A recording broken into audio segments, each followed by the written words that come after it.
I will press start broadcast in 5, 4, 3, 2, 1.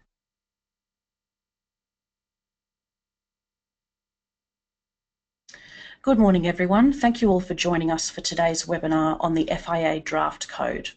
A special thanks to Go Fundraise for their sponsorship of this webinar and for their support of FIA throughout the year. We look forward to gaining your feedback on the content of the code, and we'll be addressing all questions at the end of the presentation. So please feel free to submit your questions via the question box on your screen. Today's webinar is being presented by FIA CEO Rob Edwards and Executive Manager for Regulatory and Public Affairs Scott McClellan. I will now hand over to Rob Edwards to commence the presentation. Good morning and welcome to you all. I note that we had somewhere around 70 odd registrations for the webinar, which is terrific, and it follows on the heels of a national consultative tour we've been running for the last couple of weeks. We finished the last session in Perth last week, and during those sessions we obtained some valuable feedback on the draft code. We'll get more into the details of the code a little later on, and we're going to assume that you're going to have read it as well too. So I'll kick off with some context for today's presentation. About 2 years ago, the FIA Board of Directors undertook a new strategic plan to ensure that FIA remained relevant to the stakeholders in the sector. Part of that strategic plan required us to look at the stakeholders and how we interacted with those, and that is our members, other players in the sector, affiliated organisations, and to the regulators. A key components of that relevancy discussion, or that relevancy paper, if you like, was looking at our codes. The codes hadn't been revised for some time. Did they reflect contemporary fundraising practice?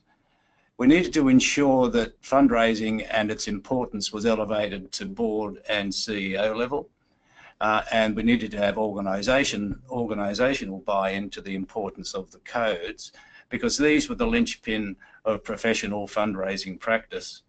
And then we needed to align ourselves better with kindred organisations. So this plan was going on about 2 years ago, or the work started 2 years ago. Then towards the end of 2005, there was a meeting of senior fundraisers in Sydney that was convened around the issue, or they were concerned about the issue of developments in the UK. And some of the issues that arose out of that, I think, provide a salutary lesson for us in this market here, unless we took the view was, unless we took action. But it just so happened that the work of that group of senior fundraisers tailored in nicely with the FIA strategic plan, and so we've melded them both together.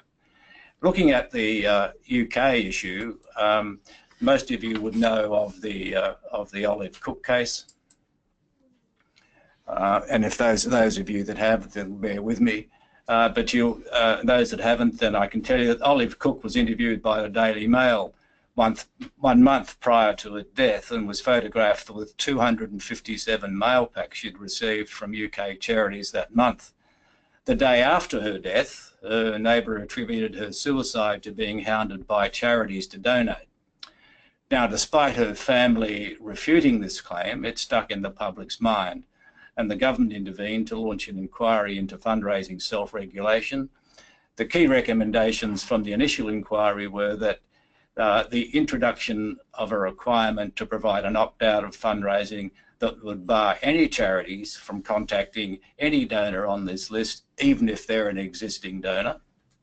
The Do Not Call register that was in existence in the UK was to apply to all forms of fundraising, including existing donors.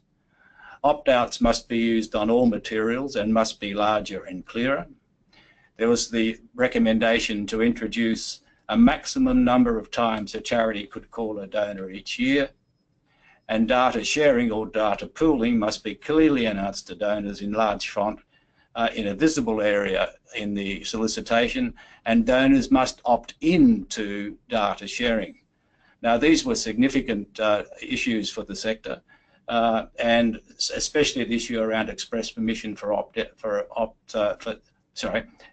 especially around express permission for data sharing. And it was quite clear that self-regulation was under the pump in the UK. The next issue that we had just prior to, towards the end of 2015, I received a letter from Malcolm Turnbull in his previous role as Communications Minister. Now, some of you that are members might be aware of the communications we've had with you on this issue, but those of you that haven't, it's worthwhile me spending a couple of minutes just reading some of the text of that letter. And he says that I've received an increasing number of complaints from members of the public who claim they are frequently and repeatedly contacted by charities soliciting donations. The complainants are particularly concerned at the intrusion of telemarketing calls and the persistent, often coercive approach employed by telemarketers. I am particularly concerned that telemarketers acting on behalf of charities are engaging in unconscionable behaviour.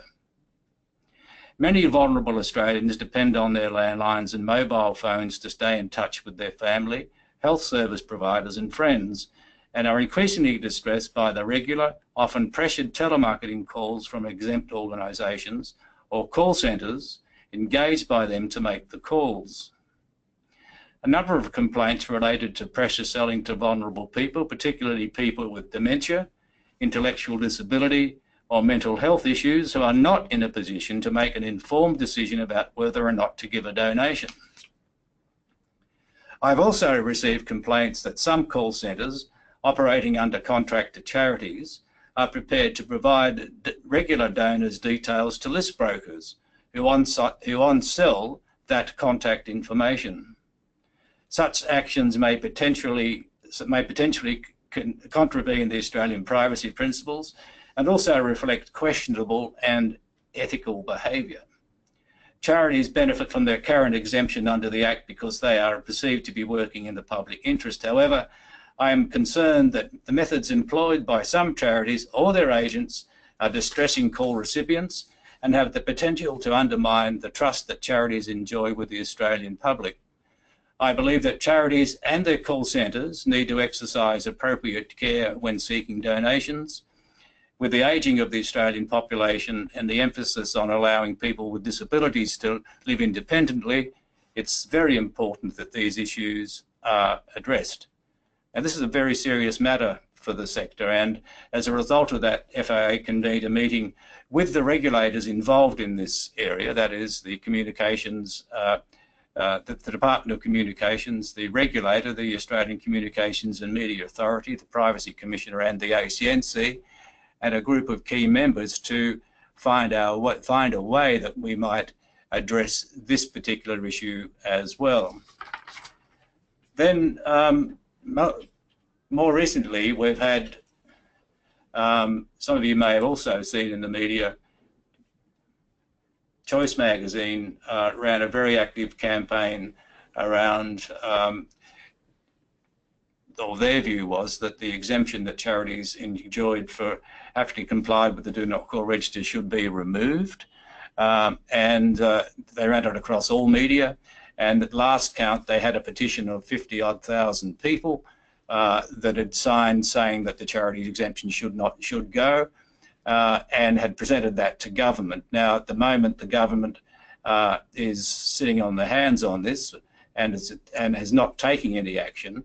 But Choice is now working very actively with the independents in the Senate, trying to get a Senate inquiry into this and get that up later in the year.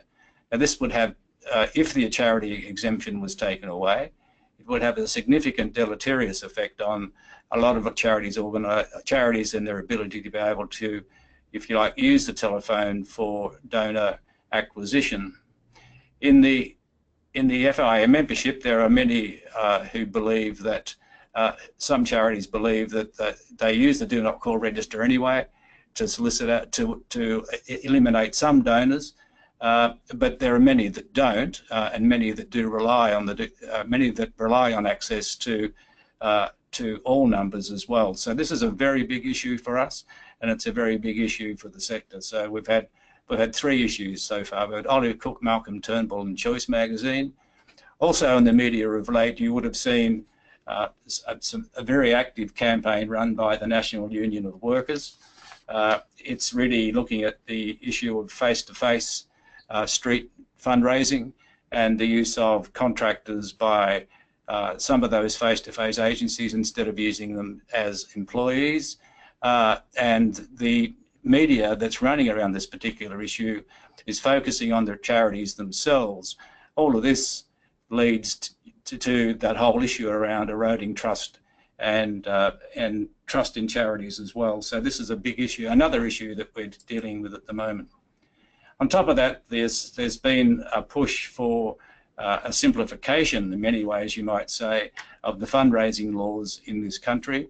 Many of you would know that if you're fundraising in any state, you have to have a license in each of the states. And so each state has their own fundraising regulations, all set out to do different things. As a means of making that easy for charities, there's been a push to extend the Australian consumer law to cover charities as well too, to cover charitable donations. And again, members may have heard some missives from us in that regard, but the concerns that we have in this area is that is really the basic tenet of the consumer law. That is a consumer a donor? Because remember, when someone's purchasing a product under consumer law, they have a right to recourse, and there's actually a value exchange when they make that purchase. A donor, on the other hand, is giving the money freely and willingly without any recourse at all. The concerns we have at a very high level with this could be the ability for donors, if they were then classed as consumers, to be able to claw back that donation in the event that they thought that the offer was false and misleading, or that the promise wasn't delivered upon, and it could have a very significant impact upon charities at the whole basis of how they receive money from the public. We've received legal advice in this area, and while there is some comfort in the area, it's really the unintended consequences of this that really are that could pose a problem for the sector as well too. So if you look at those issues that I've raised so far, you almost get to the stage where it's the perfect storm. We've got a confluence of about 4 or 5 major issues that have the impact upon, that have the real likelihood of eroding trust and confidence in the sector. And FIA clearly has had to do something about this. So what we've done is form a sustainability task force to address the issues of what practices there are in the marketplace, what issues that we need to address. The task force members, you'll see there on the screen, but all of them are very senior and reputable fundraisers in the sector. And the aim has been for the past 12 months to look at FIA's codes of practice to make them more relevant, more transparent and more meaningful for not only donors but for recipients, but also for the regulators as well. To make it work effectively for us, we've had to engage a professional with credibility in developing industry codes. FIA did not have those skills in-house. We engaged a gentleman by the name of Scott McClellan, who you've heard a little bit about, and he'll be following me here. Scott, you'll gather by his accent, is Canadian. I brought Scott over from Canada 18 odd years ago when I worked at ADMA to head up the regulatory function at ADMA. Since leaving ADMA, he worked for the in the Australian Association of National Advertisers, where he developed advertising standards codes, the Insurance Council on their codes, the Market Research Society with their codes, registered clubs, and a host of other groups as well too. So clearly he is a person who has significant expertise in the development of codes. Scott undertook a wide-ranging series of interviews with key folk in the sector and developed a discussion paper that went out to the market in August, September last year. And the task force started to looked at that discussion paper, looked at the feedback and found that really there are a number of issues that we needed to address. One is that certainly donor fatigue is real. And while we knew anecdotally that was the case, we've commissioned some further research now into public attitudes to charities and fundraising. This research will set baselines for public and supporter views of fundraising practices, compare trust indicators to similar studies in 2013 and 2015 to see if we can see any trends, provide a relative score for public views on how companies treat them and how charities treat them, that is, charities versus organisations, identify key issues of public concern that need to be addressed, identify differences in public perceptions between different audiences, that is demographics, claim donation value, cause areas, etc., and demonstrate our commitment to improving the sector and provide evidence to the media outlets in case of any queries. So that research is in the field at the moment. Some of you may be subject to that questionnaire as well. And the task force also went on to find that there are very poor list practices in place, not in all, but generally speaking, we could tidy up there. And then there's the issue around unsustainable fundraising costs. And while it is a very popular issue in the media, clearly the evidence we saw that some of the programs that are in the field had payback periods of in one case up to 15 years.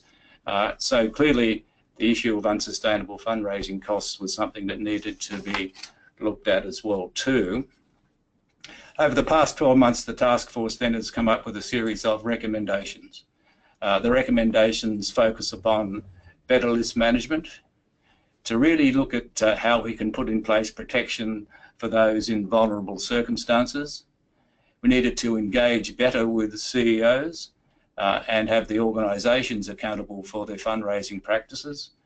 We need to have better supply chain accountability, develop code training. Not just one thing to have a code on a piece of paper, but clearly we needed to promulgate that through the organisation and have buy-in through compulsory training.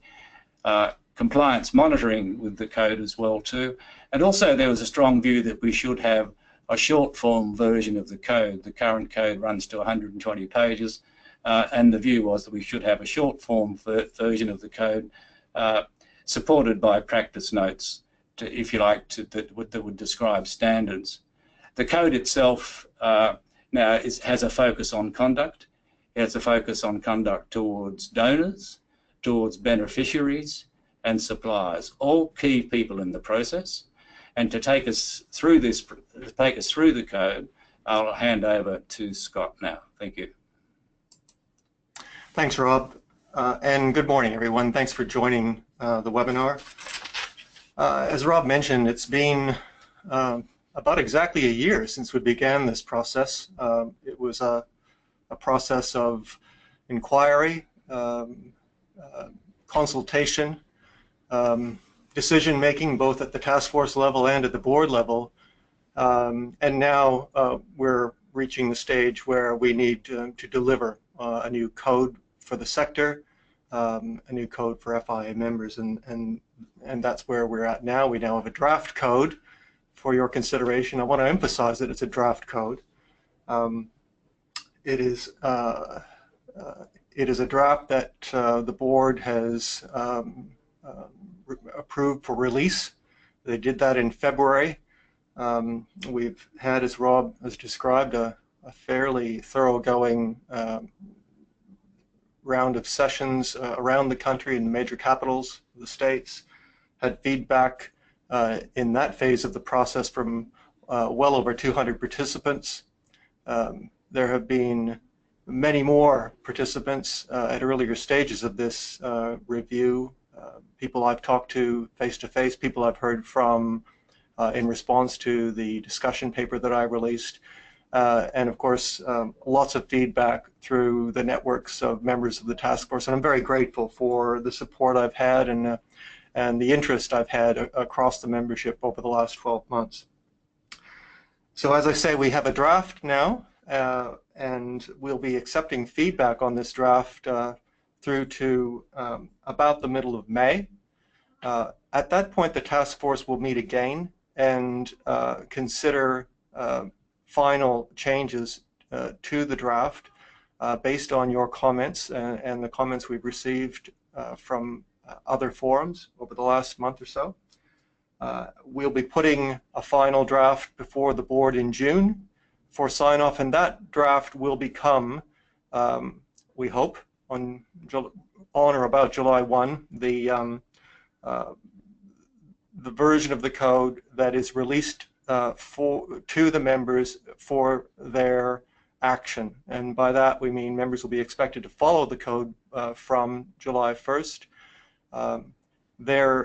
Any enforcement of any breach of the code would not occur until 2018. So members would have indicatively 6 months to familiarize themselves with any new requirements they have under the new system, and ensure that they have they're beginning to put the systems in place to ensure their compliance with the code. But let me just take you back to where I was about 12 months ago when I came upon this document for the first time. Rob mentioned I've done a lot of work on codes in the advertising sector, in the general insurance sector, in the medical technology field, and in the clubs sector. I've done a lot of work on privacy codes within the marketing, especially the direct marketing sector. And when I came upon this code, all 160 pages of it when I printed it out, this was the image that sort of formed in my mind, that it was as if it was a sort of a cottage garden that had been allowed to overgrow a bit, and was definitely in need of a good trimming. There was certainly some great ideas in it. There was some great content, but the feedback I got in talking to people during the review phase of this project was that awareness of this content had really slipped. People's knowledge of the code was not what I would have expected it to be, and it was clear that we need something perhaps a little tidier. We need that clutter to be removed. We need a short form code that lets the elements, the good elements in it, to thrive, to really come through. And so that's what I set about to prepare, and I hope that's what we've achieved. Obviously, you don't go from 160 pages down to about 6 pages without some significant cuts, and I'm going to explain as I go along how I've managed to remove a lot of duplication and make the code more manageable without losing any of the valuable core content in it. I'm going to focus in my remarks now mostly on the changes that I've made. I'm going to assume that people have a general awareness of what ethical conduct is in the fundraising sector, and those elements were very much principles that underpin the existing regime, and most of that, in fact all of that, has not changed. So the commitment to ethical conduct remains in the new code, drawn almost word for word from the existing code. The principles of openness and transparency that underpin the relationships that fundraisers have with donors and with their suppliers are important elements that we've brought across into the new draft. The idea that especially in your relationship with donors, you need to avoid harassment or bringing any kind of undue influence into the relationship was a really core principle that we felt we needed to retain, and we have. The requirement to be truthful, accurate, and honest, and so forth, that is already reflected in consumer law. It deserves to be in the code as a reminder of these sorts of responsibilities, because after all, the trust in the donor relationship is absolutely crucial to the success of fundraising activity on any level. And one element that I think was really important in the existing framework, and that helped provide structure to the new approach, was how we deal with beneficiaries in our marketing efforts, in our portrayal of them, in attempts to attract new donors. It was an element of conduct that I thought was that needed to really be drawn out, and the idea of addressing ourselves in terms of our conduct towards fellow fundraisers, towards donors, towards beneficiaries, towards suppliers is really the theme that flows through this new document. So I am not going to go through the changes exhaustively, but here they are at a fairly high level. I mentioned that we've drawn it down from 160 to 4 pages. How did we do that? Well, we removed a lot of duplication. Perhaps half of that original document involved, when you printed it out, involved the repetition of various content. So it had been developed between 10 and 15 years ago in what you could perhaps describe as a paper-based era, and it was designed to be printed out, bound perhaps, and flipped through. Obviously, we're not in a paper-based era anymore, and in this digital era, it's more appropriate that we have a document that can be more readily accessed in those platforms. And by bringing the code down to this more manageable size and using searchable links, we're able to take people off from the from keywords in the existing document to explanatory material, what I'm calling practice notes. And so much of that content that is in the existing code that deals with channel-specific and media-specific approaches to fundraising will now be captured in the practice notes. So whereas in the existing system you had quite a lengthy section on telephone fundraising, telemarketing fundraising, that will now find a new life in a practice note on that topic. Equally, there will be a practice note in terms of best practices in relation to direct mail and social media, for example. Those sorts of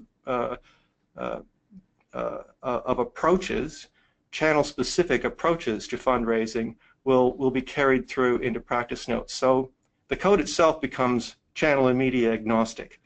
It focuses on conduct that would be relevant across any channel and any medium you're using. The next key change involves how the code addresses itself to FIA members. The existing system contemplated a number of stakeholders, if you like. It talked about organizations, it talked about suppliers, it talked about professionals. It tried to be all things to all people, you might say. It was both a professional code in the sense that it addressed itself to individuals, and a code for organizations in that it addressed itself to charities. It also tried to talk to suppliers and various other groups. And in the process, it seemed to confuse people. When I talked to people during the consultation phase about how they interacted with the code and who they thought it addressed itself to, the feedback was that they really weren't clear. And so in the process of simplifying the document, I found it possible to simply address the code to FIA members. And that means FIA members, whether they're individuals or organizations. And we have to remember, in corporations law, in a legal sense, an organization, a corporation is considered a person too. So in part, that's what makes it possible for us to focus on the FIA member, whether they're an individual or an organization. Now, common sense would tell you that there are certain elements of this code that clearly are intended to be applied to organizations.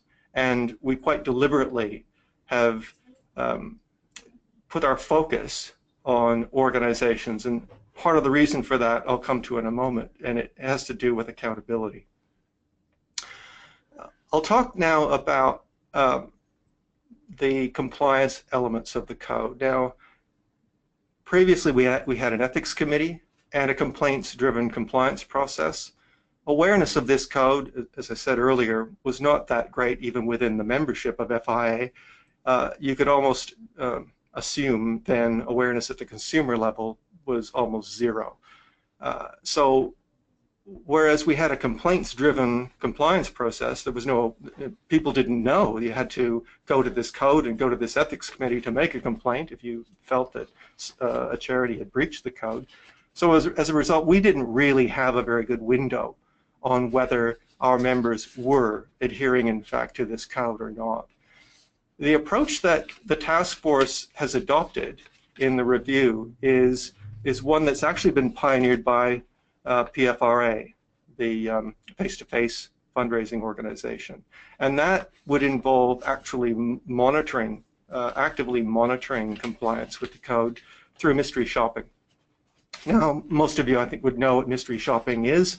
But as we would apply it to the code, we would use the code authority would engage a third-party consultant and give that third-party consultant direction to examine a portion of the membership's compliance with a section of the code on a regular basis, say quarterly. So just indicatively, you might have the code authority might say to the mystery shopper consultant, look, we want you to look at the question of whether FIA members are unfairly coercing or harassing donors in approaching them, in cold calling them. So the mystery shopper would go away and they would have a list of, say, perhaps 100 or so FIA members, perhaps less, and they would get themselves on the lists of those members and get calls from those members, and they would monitor how they are treated as prospective donor on that call. So I want to emphasize that this would not be every member being investigated or reviewed on every aspect of the code all the time. It would be very much an occasional check, but the important thing is that all members should be aware that their compliance and the compliance of their staff with this code will be monitored on an ongoing basis and could be being under examination at any time. Now, when I proposed that to the task force and to the membership, I was really surprised at how positive the reaction to that approach was. People seem to be, in the sector, seem to be quite relaxed with the idea that there be active monitoring of the code. And I can tell you that at the regulator level, at the level of the Department of Communications and the Communications and Media Authority, and Rob ran through the list of regulators that are looking over the shoulder of this sector, there is always a degree of skepticism about whether self-regulation can be effective. And people in government know that voluntary complaints-driven systems are only as good as the commitment of the organizations that are members of, in our case, the FIA, and their agreement to participate in that system. What we're saying now is that we're prepared to actually go out there and actively monitor compliance, and that really gets the attention of the regulator. That gives them greater confidence that we're taking all of this seriously. And if we can convince the regulator that we're serious about following these principles in this code, and that we're prepared to be tested on our compliance with that. Pressure for the kind of regulatory interference that Rob was describing, the kind of interference that's going on in the UK right now in the sector that's actually really damaging the sector, damaging our ability to contact prospective donors, to acquire new donors. there's a fighting chance, we have a fighting chance that the pressure to take away our rights to contact donors, our privilege to contact donors, will not be taken away. So, I was very encouraged when there was this level of support for this approach to monitoring. I was also surprised and pleased that there is strong support for mandatory education around this code. So we are proposing under the new system that everyone who has fundraising in their job description, in their title, or in their or if they're in any doubt that they have fundraising in their job description or their title, engage with the education. So that is going to be an important new element to the approach. Now, the education will be delivered online, and it will be offered at a fee that is very modest. We're talking at in the range of $20 to $30 per person to engage with it, to cover FIA's costs in administering an education program of this size. Obviously, we're talking about a lot of people in the sector who would be engaging with this training in the code. But again, if you're going to have a system that's credible, that's supported not just by the members but by other stakeholders who are watching this sector, you have to have a training component and a monitoring component, and that's what we will now have. Board accountability came through in the consultation phase of this process as a key issue. I heard it again and again that fundraisers are looking for the boards of the charities they're working for to have a better oversight, have a better understanding of the pressures that the fundraisers are under, and that boards not add to those pressures by urging fundraisers to engage in activities that are unsustainable, that tend to create pressures, unsustainable pressures within the sector. And I'm talking about things like over-communicating with donors, harassing donors, failing to respect donors' wishes not to be contacted again, that kind of thing. And so we've introduced into the new code a provision whereby a board member or the CEO must sign off annually on the members' compliance with this code, and they would do that normally in the annual membership renewal process. But it adds that extra layer of accountability that we think we need. So we've got board accountability. We have the organization signing off on its compliance with this code. We have the compliance being monitored, and we have the staff being trained in the code. And it's a code that is accessible. It is principles-based, and it has links to practice notes that help people make good decisions. Now, when Rob read that letter a moment ago from Prime Minister Malcolm Turnbull, who was then Communications Minister, you would have picked up his concern about vulnerable Australians, people in vulnerable circumstances. And I was, again, really happy with the willingness of the sector to engage on this issue and to try to do a better job to respect people in vulnerable circumstances. And so we have actually introduced in the code a specific provision, I'll come back to it in a moment, dealing with vulnerable people in vulnerable circumstances and how you properly interact with them and when to pull back. Finally, supply chain accountability is very much a theme across all areas of governance. It was not something that was covered in the existing code, but it's something that we've met squarely in this draft. What we've said in very simple terms is that as an FIA member, you need to take responsibility for the actions of any suppliers that could cause you to be in breach of this code.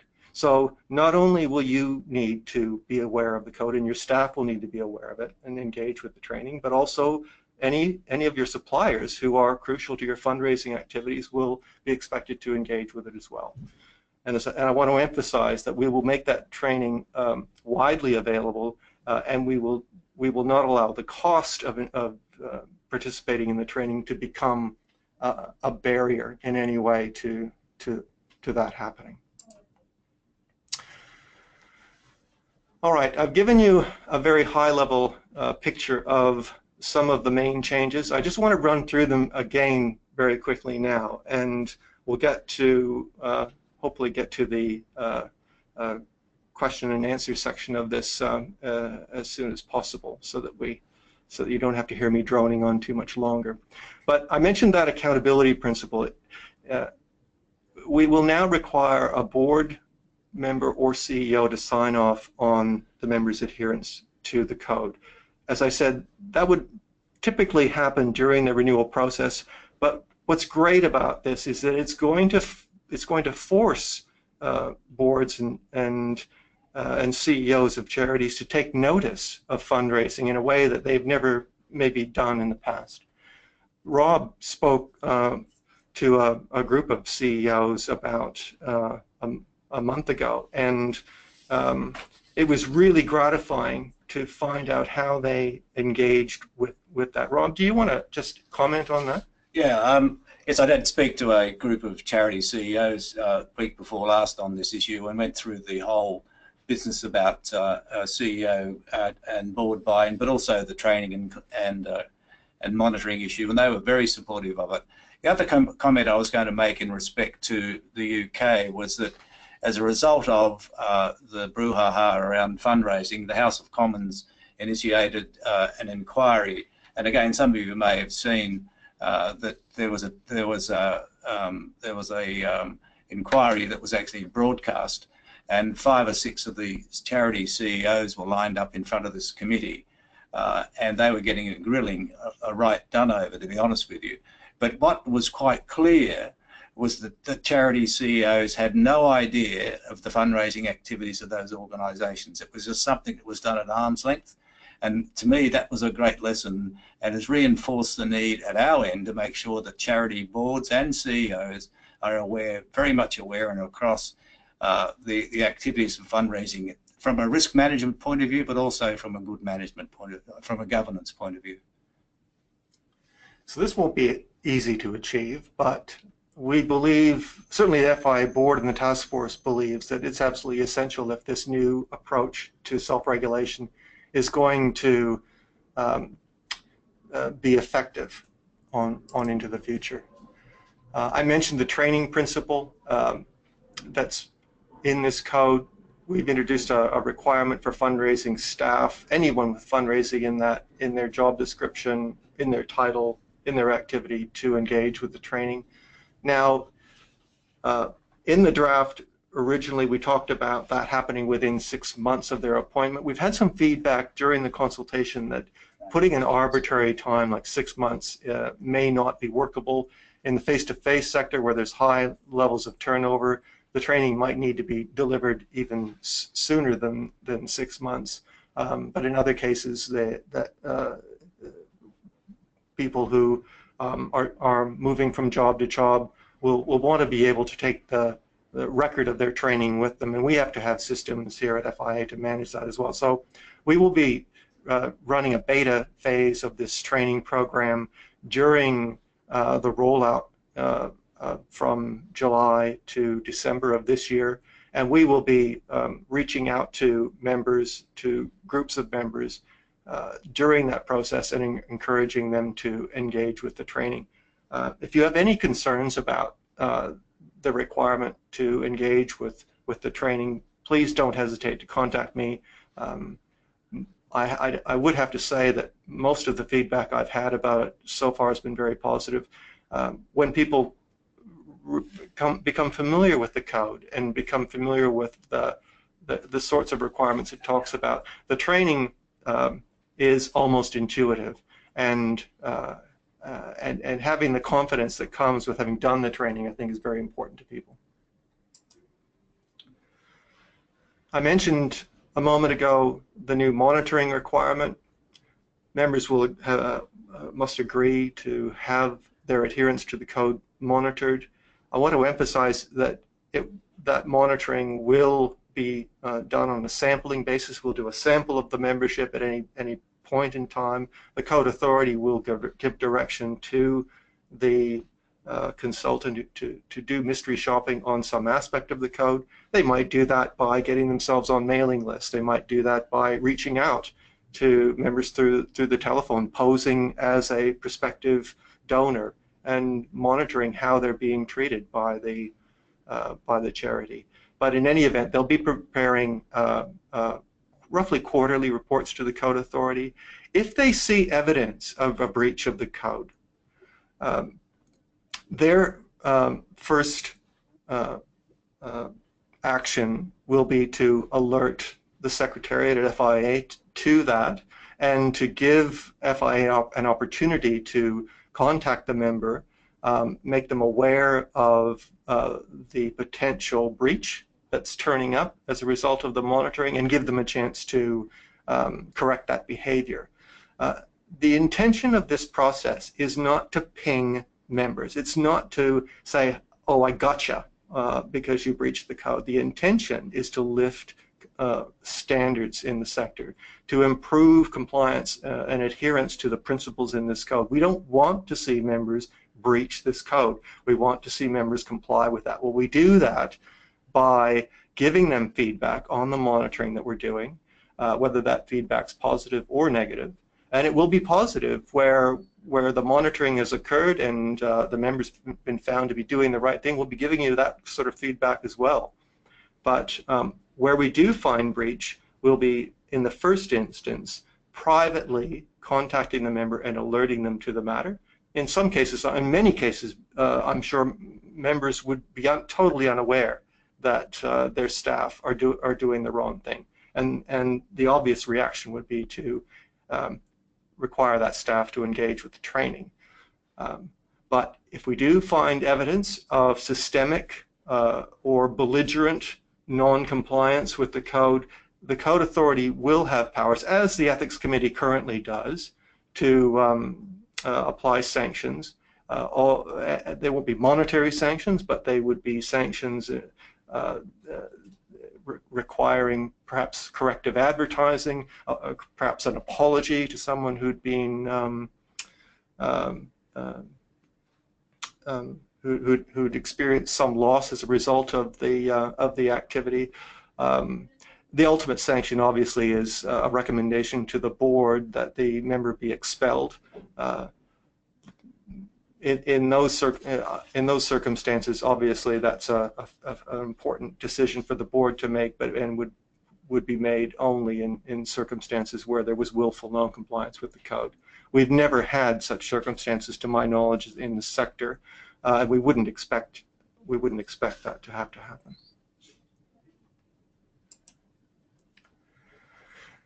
Now, I wanted to spend a moment or two on what I'm calling the stewardship principle. There is already, under privacy law in Australia, fairly significant limitations on direct marketing activity, and those limitations apply to fundraisers just as they apply to others who are marketing and contacting, especially cold contacting consumers. We have introduced into the code the notion that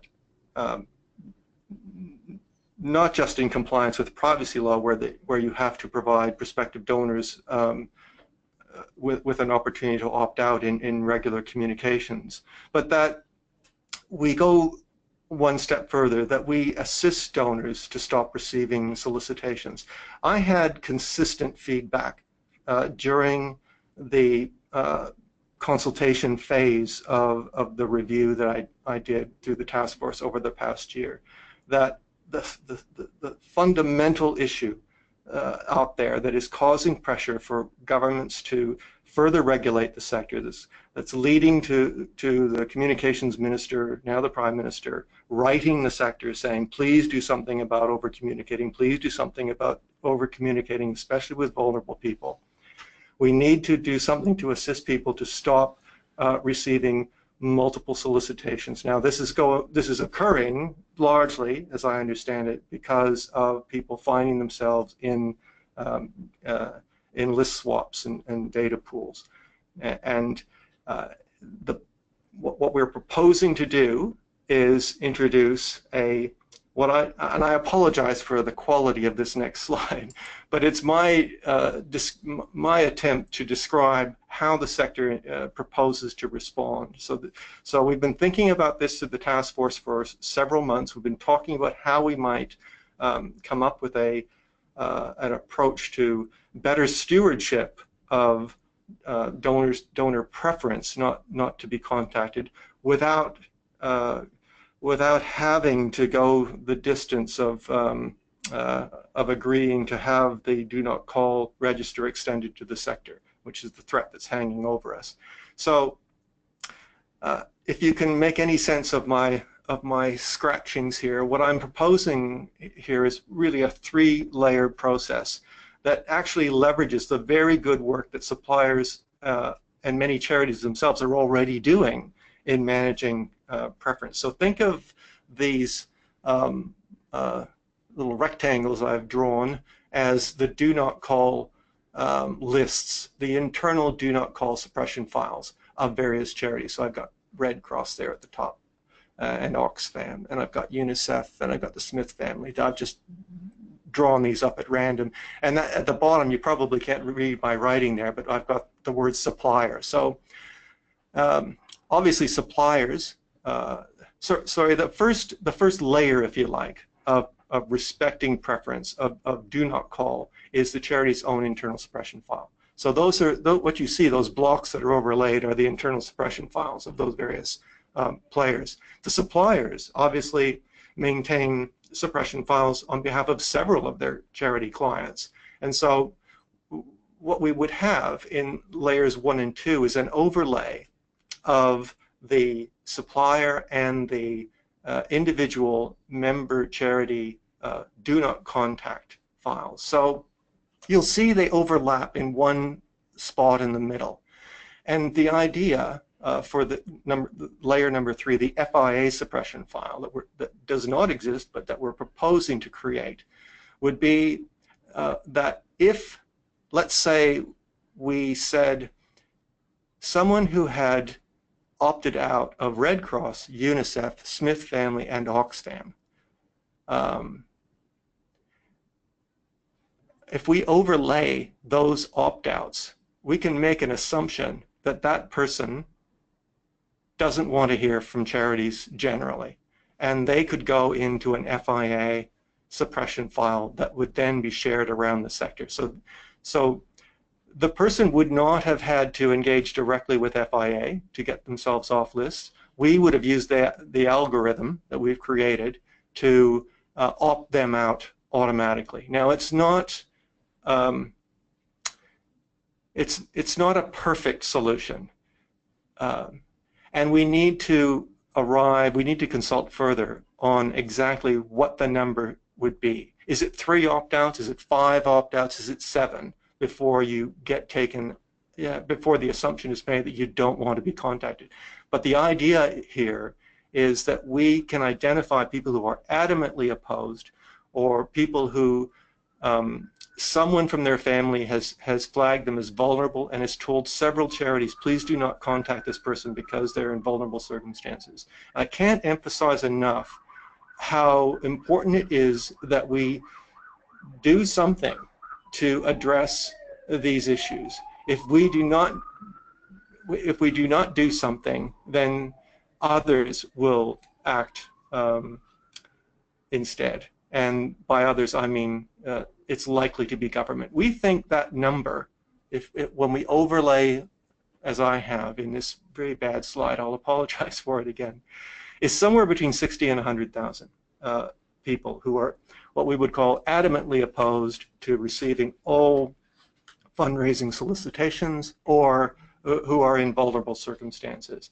I hope I've described that reasonably well. I'm really interested in your feedback on it, whether you think it could work. We're obviously working very closely with suppliers to make sure that it works for them, and obviously they have solutions that are commercial solutions in the marketplace right now. We don't want to interfere with the existing solutions that are out there in the marketplace, whether it's bereavement registers or do not contact files that suppliers are maintaining for their clients on a commercial basis. But what we do need to do is respond to real pressure from the regulator to find a solution for people who are adamantly opposed to receiving these contacts, short of having the 10 million number do not call register applied to the sector.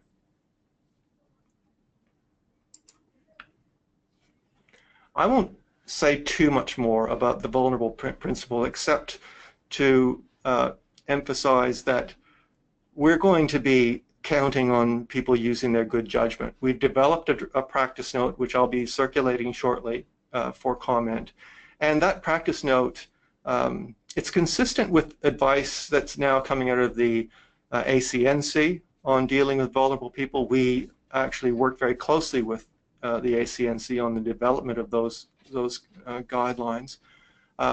It's also drawing on experience and guidelines that have come out of the UK, and it essentially contains, and the practice note contains a number of tips for your staff to help them identify people in vulnerable circumstances. You're not going to get it right all the time, and that's not the expectation. And it's not the aim of the code authority to ping you for doing the wrong thing. People will get it wrong from time to time. What we're looking for is a commitment, a voluntary commitment through self-regulation to doing better, doing a better job of identifying people in vulnerable circumstances and dealing with them appropriately. Remembering what Rob said earlier about the aging population and the fact that this issue is only going to get worse.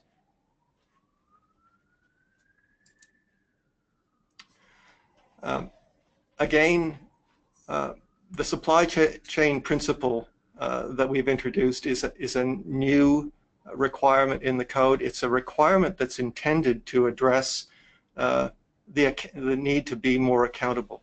But we've also, in this section of the code, tried to address feedback that we had very strongly through the consultation around the fact that costs of fundraising are getting out of control, especially in some sectors, especially in the face-to-face, for example. We've introduced a requirement that supplier costs are proportionate to funds raised and represent fair market value. Now, there's a lot of judgment that will have to be exercised in complying with that requirement, and that's a deliberate intent on the part of the task force to push back onto members the need to make good, sensible judgments in this area. And we'll be providing tools to help members assess what is a proportionate cost to income ratio. There's a lot, as you would all know, there is a lot of academic thought that's gone into this issue.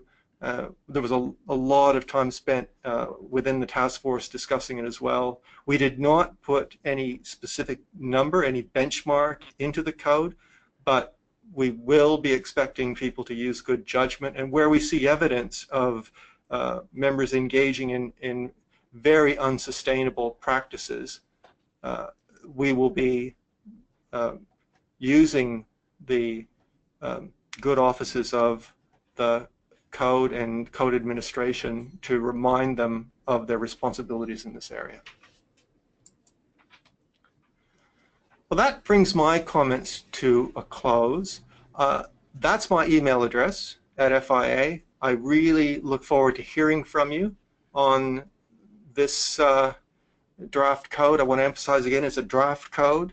The timelines again are consultation through at least to the end of April. I'll be accepting comments until the middle of May, where the task force meets again to finalize the draft to put it before the board in early June, so that we can have the code ready to go and begin to roll out the training and the code monitoring in the second half of the year. Thanks for listening. Okay, I'd just make a couple of comments to round out. Thanks, Scott. That's very informative. From the outset, we've said to government here that we believe that FIA is in a very strong position to take the lead in self-regulating the sector.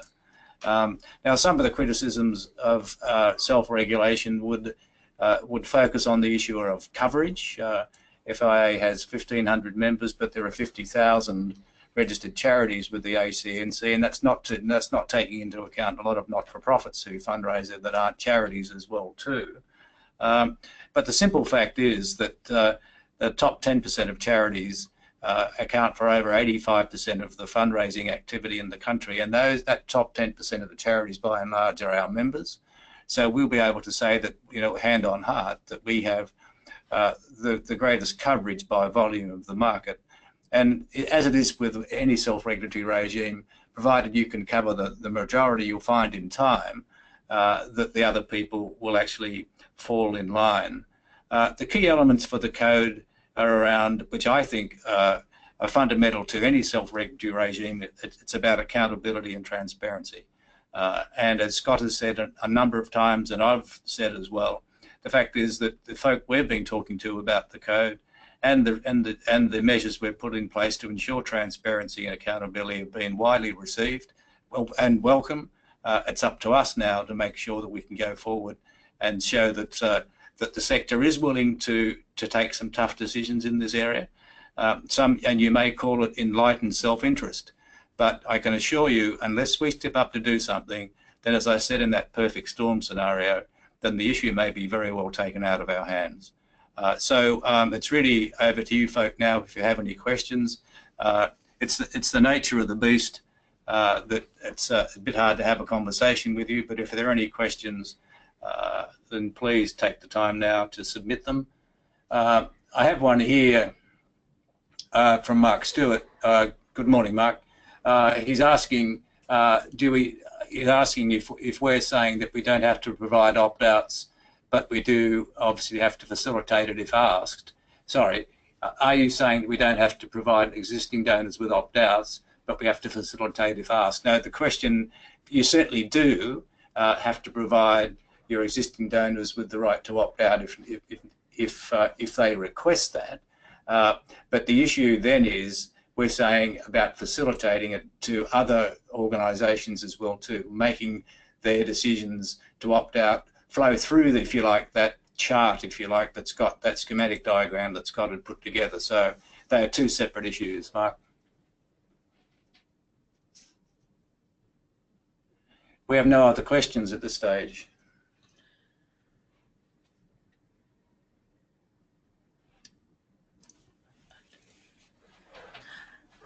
We've just had another one come through. We're just going to turn to Scott for this question.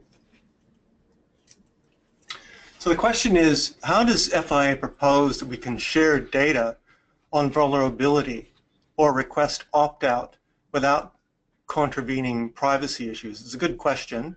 It is not proposed that we share data on vulnerability for the purposes of fundraising.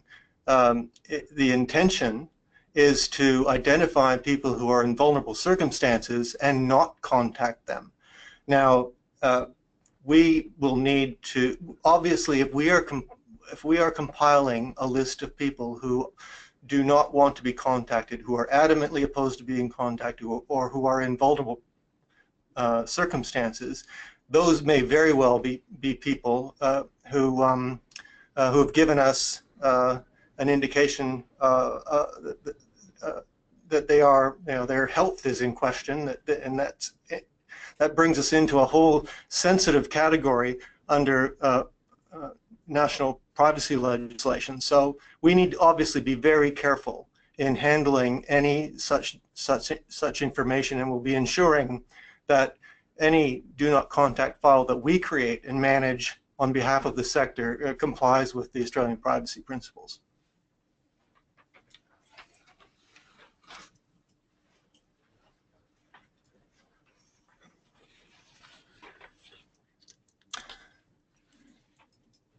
So the next question we've got here is, with the FI opt-out list, would this override existing relationships charities have with donors? For example, some donors prefer to support smaller charities, but don't want to be involved with Salvos, Red Cross, UNICEF, etc. Well, the answer to that is that we're not intending to interfere at all with your relationships with existing donors. This overlay that I've talked about that would enable us to identify people who are adamantly opposed to receiving offers from charities would only apply to your acquisition activity, your attempts to acquire new donors. It wouldn't affect your existing donors at all.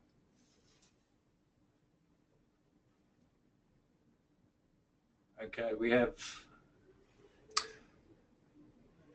So Alicia says, great work, thank you. As the Charities Act definition of charity includes education, has there been consultation with Educate Plus to bring them along with FIA? So we have not heard from Educate Plus as part of the consultation process. There was quite an extensive period of consultation, but I'd be interested in their views. If you would like to put me in contact with them, I'm happy to reach out to them.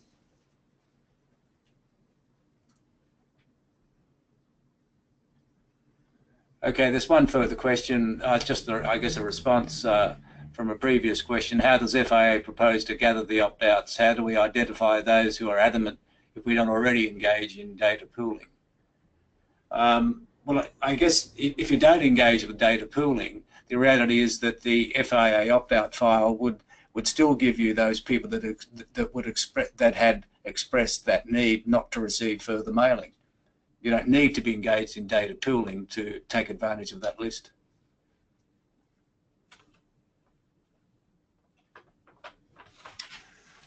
Another question from Alicia. This is in regard to 2.2 in the new code. How do CEOs and boards sign off on compliance with the code? I think I mentioned in the presentation that we would normally be part of our annual renewal process. We expect we would have typically a box in the renewal form that says please ensure, can you confirm that your CEO or a board member has complied with, has signed off on this code, and ask them to provide evidence of that. It's been an element of the process that has been strongly supported by the membership. And when I've asked that question, are you going to have access to the CEO and the boardroom to get this level of sign-off? It has not been a problem. But I'd be interested if there's feedback from anyone who would have difficulty getting their CEO or their board to sign off on this code. Again, it's a principles-based code. It draws on a history that we've had in self-regulation and especially the existing code.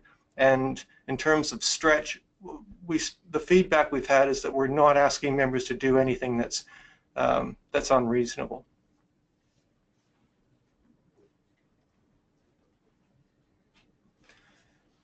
Sharon asks, will the practice notes you mentioned also be available from 1 July alongside the endorsed code, or will these be progressively released? The answer is many of the practice notes will be ready, if not most of them, by 1 July. Most of them are drafted and are being reviewed by the task force as we speak. Gives me an opportunity to clarify that practice notes themselves do not form an integral part of the code. That's not the idea. They are just advisory. They're explanatory. So we will be releasing them progressively as we go along, and as the need for as feedback suggests that the need for practice notes is there. So we have already anticipated that there will be questions about certain aspects of the code. We're developing practice notes.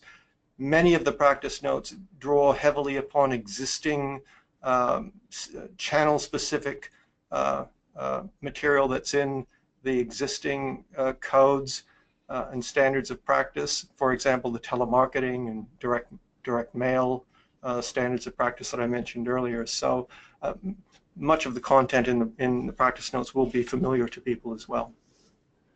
There's a question from Joseph in respect to asking if we can provide any comment in regard to the push for national fundraising regulation. And it seemed as though FIA was against the push by fixed fundraising, by the Justice Connect fixed fundraising movement to simplify fundraising regulation. That is simply not the case. FIA was not involved when the Justice Connect group first met. They were largely a group of lawyers and a governance body. They hadn't bothered to talk to FIA, nor had they bothered to talk to PFRA, that is the practitioners in the market, about this before they started the push 12 months ago. We inserted ourselves into the process, and we raised those concerns that we had in respect to the simplification, or what seemed to be a simple process of extending the ACL to cover fundraising. And for those reasons, until we had some clarification on that, we weren't willing to give it our wholehearted support. Now, the question is what happens if the states withdraw from fundraising, from their individual fundraising laws. The reality is that's not going to happen overnight. It's probably going to take a year or two before the states can fall into line on this. And you know, those of you that have been working with governments for many years would know that it's not a simple fact to get the states to agree on anything. But nevertheless, there is a push for that to happen, but I guess it may take a couple of years. The issue for us is, one is the ACL, and I think we can probably work around that. Two is that if the space was vacated, what is there to take its place? And what we're proposing with our self-regulatory code is the very instrument to effectively regulate fundraising in the absence of there being state-based legislation. And FIA did attend the Justice Connect launch a couple of weeks ago when the issue was taken up to government. It was unfortunate that they omitted our logo from the press release that went out at the time.